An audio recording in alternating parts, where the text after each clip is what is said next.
what do you think is the most significant development that the community you're helping in Palawan?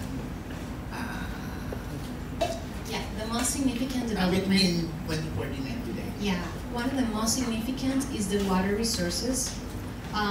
They're actually now they know how to manage the ecosystem, and they know how to manage the water resources. Clean water, maybe for all of us, is not a necessity. For them, it's a luxury. So have the opportunity to learn and be trained on the management of natural resources. So get the water from the natural springs and have the water facilities in their village. For them, it's very valuable. They have actually people that is taking care. They guard the water so that people do not utilize the resource. And one of the biggest evolution of this community, they create evacuation plans, so they know how to react in any disaster that can be coming. They're waiting for El Niño, which is going to happen in the couple next month, and they know how to deal with natural disasters. They have radio and communications to actually create a plan from the three closest communities, which is Tara, Malawi, and Buena Vista, so they can all support each other. And they have the training to build better homes that they can protect them from the storms, from the typhoons. So this community is now more prepared. We pass from disaster recovery to resilient. Now you see a stronger community, well-organized community, and more conscious about the natural resources, that they're just waiting to have the indigenous, they call the land ownership, the land territory, because they say if they can own and handle the land, they can actually get more income from tourist activities and the fishing, etc. But you see a model community that now is much stronger. Okay. Can I ask about Venezuela? Sure. Okay. Why the organization decided to appoint 3 national directors instead of? Yeah, back in 2018, April 2018, the organization decided to refresh the brand and give it a twist of evolution to the Miss Venezuela pageant. And they select 3 former title holders. We have Miss World 95, which is Gabriela Isler. We have the first Miss International from Venezuela, Nina Cecilia, and they choose me as a former Miss Universe. So now we are the only national directors actually lead by former title holders, and each one have a different role. Jacqueline, she plays the role of image director. So she's taking care of all the image, as is actually her background. She had model agencies and she loved the fashion, so she's taking care of all the image, wardrobe, etc. Nina, she has been working in finance for the entire life, finance and management. So she's the general manager of the organization, and she's taking care with all the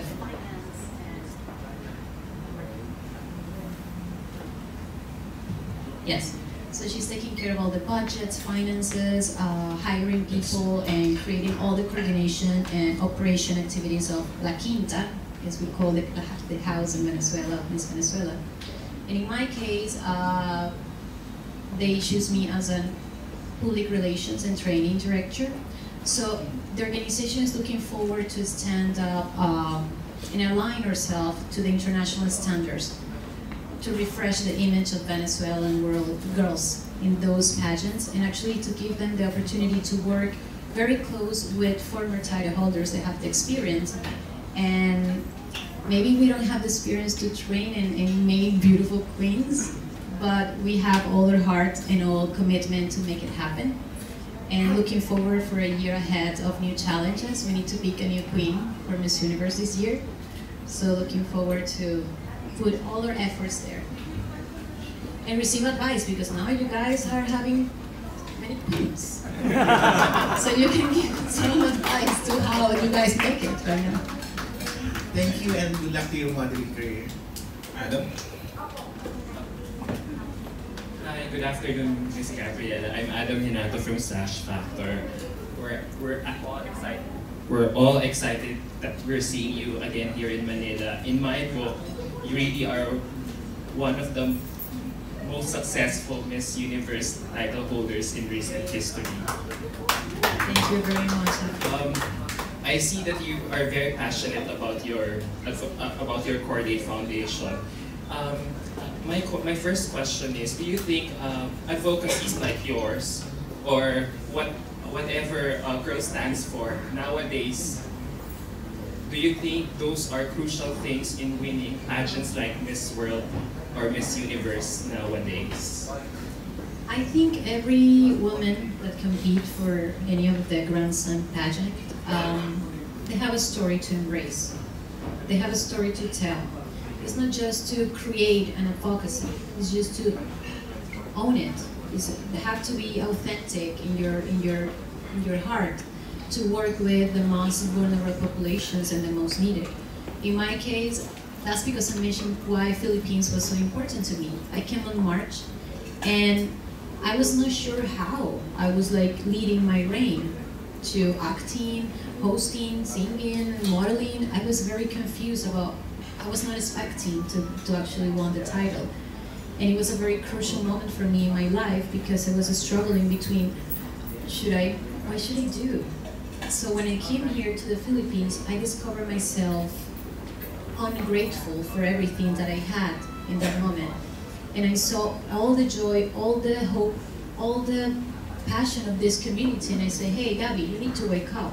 It's a lot of things that you can do. And maybe it's people that is expecting a smile, and maybe you don't feel okay with it that day in the moment. But when I give a smile back, I receive 20. And I was like, wow, okay, this is a life-changing moment for me. So I decided to focus my entire reign and give back. Give back to each community that I visit, in every country that I went, and continue that after.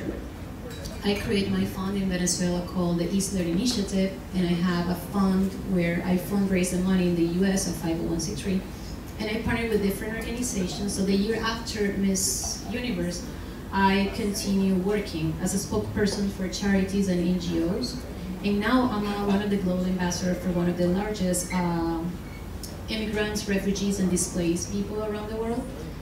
And now my country became #1 of displaced peoples and migrants. So these have to come from your heart and work with those initiatives that actually are close to your personal story. Maybe somewhere in your family you have a story to tell and you feel connected. That can make you help to win a contest. But if it's something created just to win the contest, it's not gonna happen. Because that mask is gonna fall eventually. And if you own it, if you have it in your soul, in your heart, you can connect with people. But if not, it's going to be just for the beauty purpose video, and that's it. Nobody will actually feel it. So I believe that judges, and maybe Arnold knows, they don't judge just the final night. They judge the entire competition. They saw your Instagram, they saw what are you doing in your country. They're actually looking after that real girl with a real heart, and with the real intentions to become a role model, a positive role model for their communities. My last question is, for a first-time national director, how do you feel that Venezuela, declared by many pageant sites, is the country of the year last year because all your girls placed in all their international pageants? So how do you feel, and can you describe can you take us to your learning curve as to becoming a national director? Well, my learning curve is still there. I'm still learning. It is a lot to understand.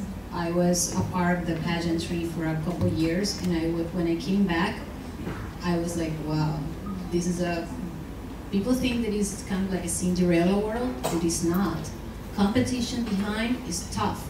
Not just with the girls, with the designers, with the hairstylists. I mean, everyone have a really interest to be part of the process. And as a national director, I'm still learning. But I have to say that you guys do and play such a huge role with all your pages and with all your blogs and with all you guys do, because I was not aware of the summatory of the Grand Slams in Venezuela get the first and Philippines here, and I was like, okay, how do you guys put this together and why Venezuela is there? So thank you guys for making me understand how pageantry works at your end as a fans, as a actually experts on the topic. It's called passion. Yeah, so yes, we had actually Miss International 2018, Marian Velasco. She won the competition. I was dying that night. I was looking at the show in the middle of the night in Venezuela, and I literally called the person that is with her, like handling, and I realized that he was Filipino. And I was like, why? I am not surprised. But he was like, hey Gabriela, you have a new queen. I was like, just, yeah, so happy, because the training process with her especially, she's such a welcome and warm girl and very smart. And that's what we want to show to the world, a girl like her.